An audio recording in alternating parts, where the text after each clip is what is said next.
my talk tonight is going to be a personal story, but it's very much focused also on leadership. And it's actually the story of 2 economic downturns, 2 Jewish shrinks, and 2 goys named Chip.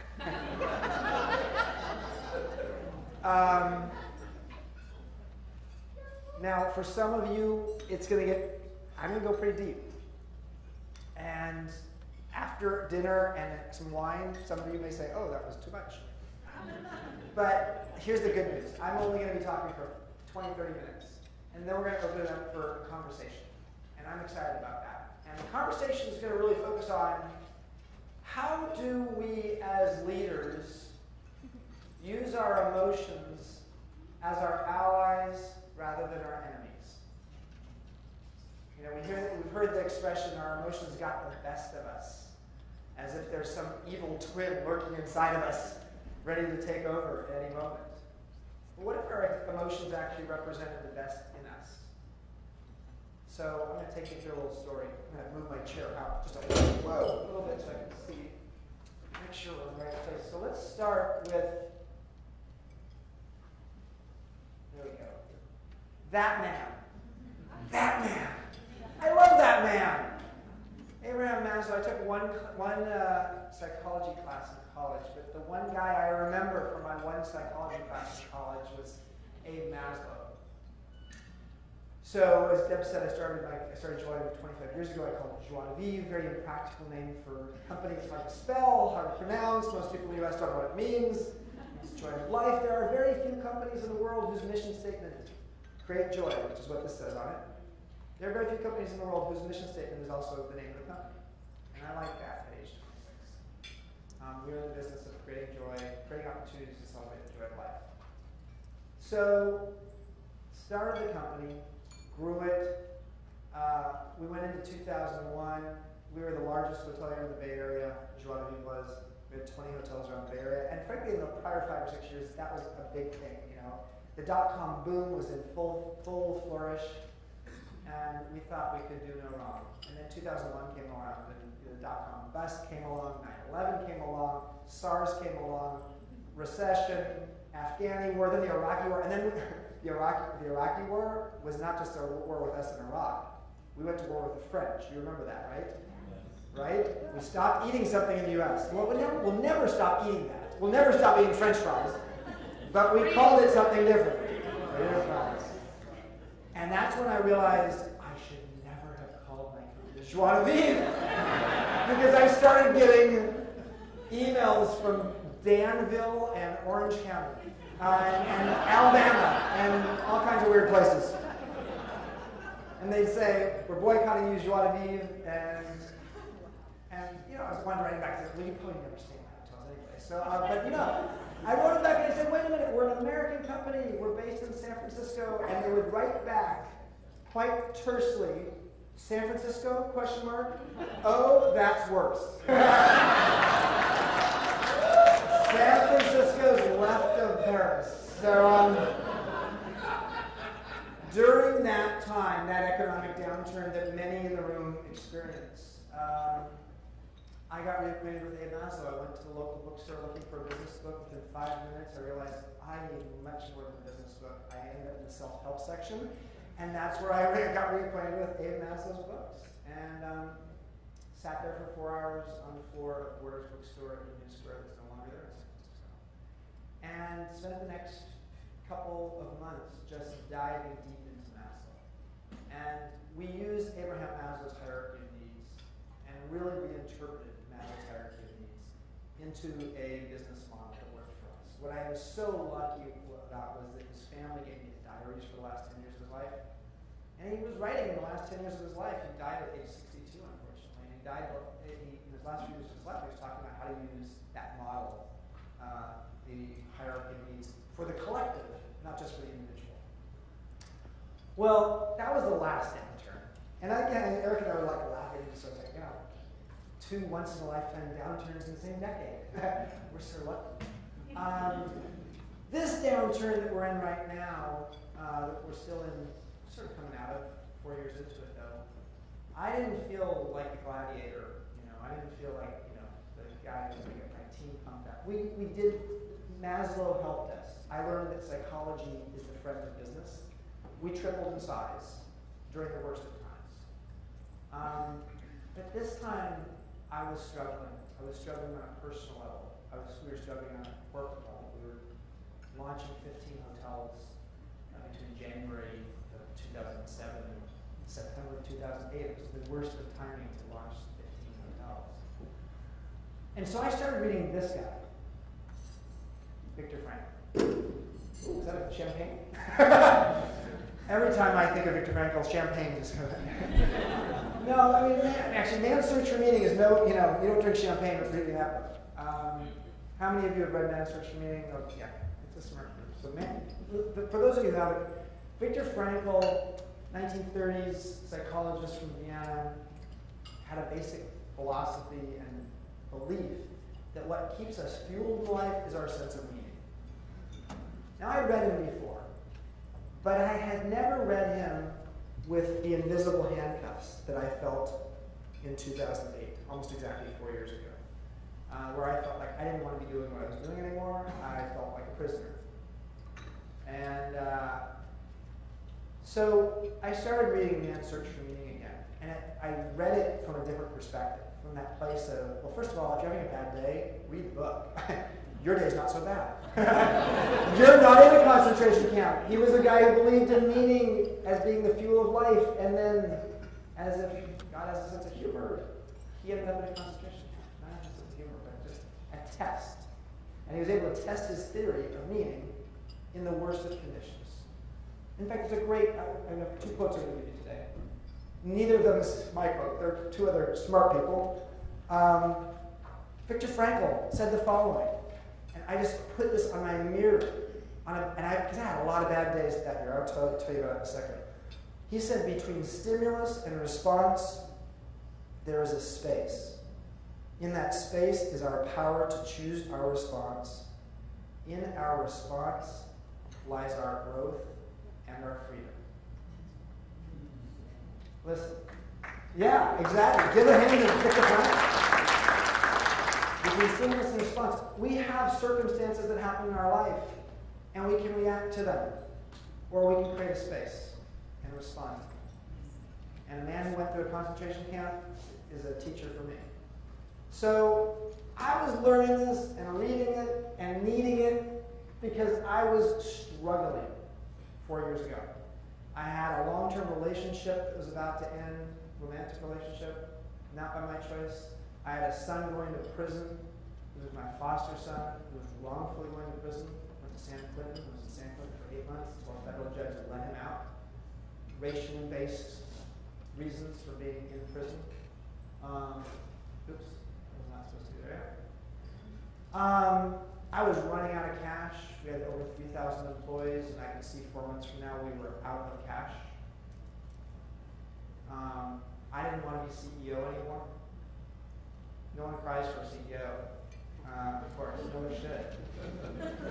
But when you're alone at the top and realizing that you have no escape, it didn't feel good. So I was struggling exactly 4 years ago, April of 2008. And then, this is not me. When I was a high schooler, I was a surfer. I grew up in Southern California. I was a lifeguard at Huntington Beach State Beach. And I had white blonde hair down to here like that. But this is actually one of my closest friends, Chip Hankins. Chip was our insurance broker. He was my mirror in life. He and his wife and 2 kids were close friends of mine. For 12 or 13 years, he was our insurance broker, outside insurance broker. And in many ways, he was the guy I would look to if I needed to have a long 6-hour philosophical conversation at a hike. On April 30th, 2008, I was in St. Louis, Missouri, giving a speech on self-actualization because my book Peak had come out, and I was giving lots of speeches around the country about self-actualization, not always feeling so self-actualized at the time. And I got a call from Chip's CEO, the CEO of Chip's company, and to tell me that Chip had taken his own life. And which was a shock because he was the last guy in the world I thought would actually commit suicide. And so then I had to go on stage 20 minutes later to give a talk, and then I came off, and then I was like, okay, what is going on here? And a month later, because they were in New Zealand at the time, he and his wife and kids moved to New Zealand, the memorial service was about a month later, early June. And it's really hard. I don't know if you've ever gone to a memorial service for someone who takes their own life. It's so hard because you feel this sense of responsibility. And then if he has the same name that you have, a weird name, Chip, like how many Chips are there in the world? It was odd, and then I was in a place of depression myself. So it was a wake-up call. It was a big wake-up call. And then, strangely, a month later I broke my ankle. I got a bacterial. I didn't realize I had a cut on my leg from the broken ankle, and I got fertilizer in my leg. I didn't play baseball on a field. And I ended up getting a bacterial infection in my leg, and I was in St. Louis again, strangely enough. Anybody here from St. Louis? Oh yeah, well, I'm not coming back there again. Sorry, but I've had bad experiences there. So I'm on stage giving a speech on crutches with a bacterial infection in my leg, and at the end of my speech I sat down, thankfully, and went unconscious. They called the paramedics, and 7 minutes later, thank God the paramedics got there 6 minutes later, but 7 minutes later, I went flatline. I died. And I died 9 times in the next 90 minutes. They had to revive me. And a day and a half later, they had no explanation other than the fact that I had a bacterial infection in my leg. But they really didn't have an explanation for why I died, why I had that experience. Other than, for me, it's the divine intervention. But that was the moment that I knew I needed to make man's search for meaning cellular for me. I needed to understand it as the mantra of my life. So I turned it into an equation. And I swear to God, it was not because I thought I was going to write a book about it someday. This was when, and my friends will tell you, my closest friends, I was just that close to the Golden Gate Bridge myself. I really was. I didn't know. I was at a point of thinking, like, what more can happen? So I looked at man's search for meaning, and I said, how can I make this into something that I can learn on a daily basis? And I don't like math a whole lot. I mean, math is, I didn't like math when I was growing up so much. But what's interesting about math is about relationships. It's a relationship of numbers. But it could also be a relationship of something else. And I said it's maybe the relationship of emotions. And what's nice about math is it's concise to the point, and for me, the male in the world, it's actionable. I can go out and use it. So that was the equation I created for myself, not for anybody else in the world. As I said, if I were to distill man's search for meaning down to an equation, it would be despair equals suffering minus meaning. Let me explain the sacred algebra for a moment. So, suffering is a constant. Now, if you're a Buddhist, first noble truth of Buddhism. If you're not a Buddhist, but you're going through a bad time, in a recession, in a bad marriage, in no marriage, in bad job, no job, suffering is always there for you if you want to go find it. That's the constant. The variable is meaning. And how do you go searching for meaning? How do you go look for meaning? In fact, the way the math works is if this was, let's see, 3 equals 10 minus 7. So despair equals suffering minus meaning, 3 equals 10 minus 7. And 7, meaning, went up to 8. Then despair would go down to 2, from 3 to 2. That's how the math works. So what I started to see is there's an inverse proportion between how you find meaning in your life and how much despair you feel in your life. So I started to ask the question, what am I supposed to learn from this? What's the lesson? And I was fortunate enough to find a study that was fascinating that studied women who had actually had their formative years in World War II. And they became widows later. They studied 2 groups of women who were widows. A group of women who actually were widows and they'd gone through the Depression during their formative years, their teen years.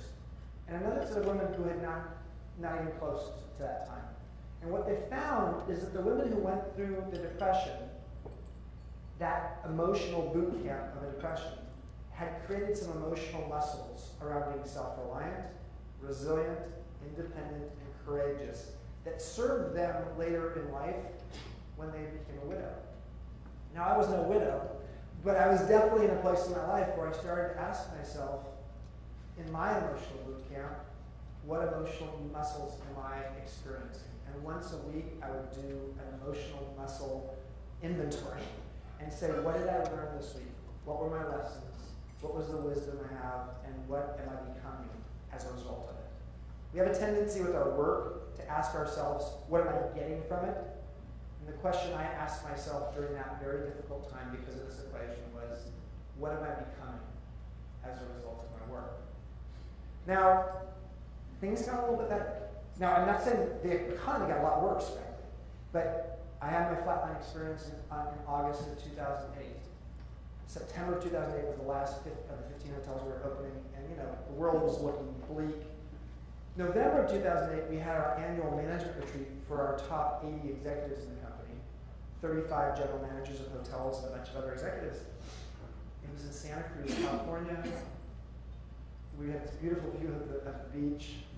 I was supposed to get up and give this pep talk and cheerleading talk about how great 2009 was going to be. How many of you had a great 2009 financially for your company? Okay, about 3 of you. Well, you're going to come up here later and tell us how you did that. We did not have a good 2009. The hotel industry in the U.S. saw a 20% drop in most, nationally in major metropolitan markets. And the markets we were in actually went worse than that. So I was trying to go up and I was supposed to give a speech about getting, everybody all excited. And I said, to hell with that. I said, I'm throwing that speech away, and I'm going to go up and go to the easel and show them this equation. Because what I saw was 80 people full of suffering. Because they just created a budget for 2009, and all of them were looking at it and saying, there's no way we're going to hit our budgets, and we're going to get fired, and they were just really worried about things. And I first got up and I just said, listen, the one thing I learned from reading the diaries of Abraham Maslow was the following. He didn't talk about this in his books, but he used the expression psychohygiene. He said, great companies have great psychohygiene. What does that mean? What it basically means is that when we're going through the worst of times, we learn how to bathe together. And I don't mean that literally. I mean that figuratively. That when we become the sweat box that's really stressful, we learn how to have catharsis collectively as a group of leaders.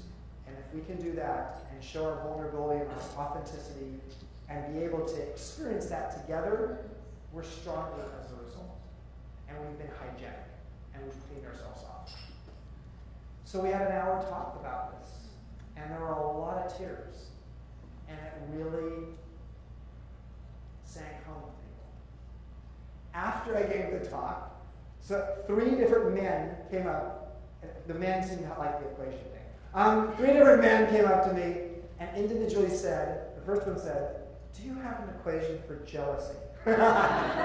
No. The next one came up and said, do you have one for anxiety? And the third one said, do you have one for happiness? So this is interesting that everybody wants these equations. I don't know. I mean, this is my own equation.